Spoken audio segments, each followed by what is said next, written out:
সোনাপাপুর জমি মামলায় প্রথম চার্জশিট জমা দিল এনফোর্সমেন্ট ডিরেক্টরেট, যে চার্জশিটে সিন্ডিকেট সংক্রান্ত বিস্তারিত তথ্য রয়েছে। কথা বলে নেব আমাদের প্রতিনিধি প্রকাশ সিনহার সঙ্গে। প্রকাশ, কি খবর রয়েছে? দেখো, যেটা ইডি সূত্রের খবর, সোনাপাপুর প্রতারণা এবং তোলাবাজির যে মামলা, সেই মামলায় প্রথম চার্জশিট জমা পড়েছে এবং গতকাল সন্ধ্যেবেলা ইডির আধিকারিকরা ব্যাংশাল কোর্টে যান।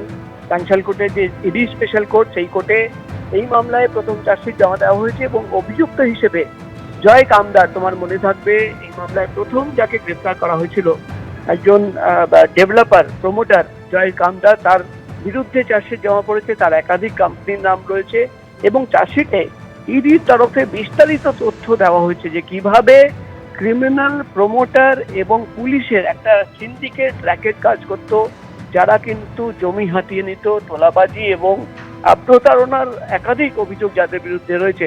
তুমি জানো, এই মামলায় শান্তনু সিনহা বিশ্বাস, সোনাপাপ্পু, তাদেরও গ্রেফতার করা হয়েছে। তাদের জিজ্ঞাসাবাদ করে একাধিক তথ্য পাওয়া গেছে।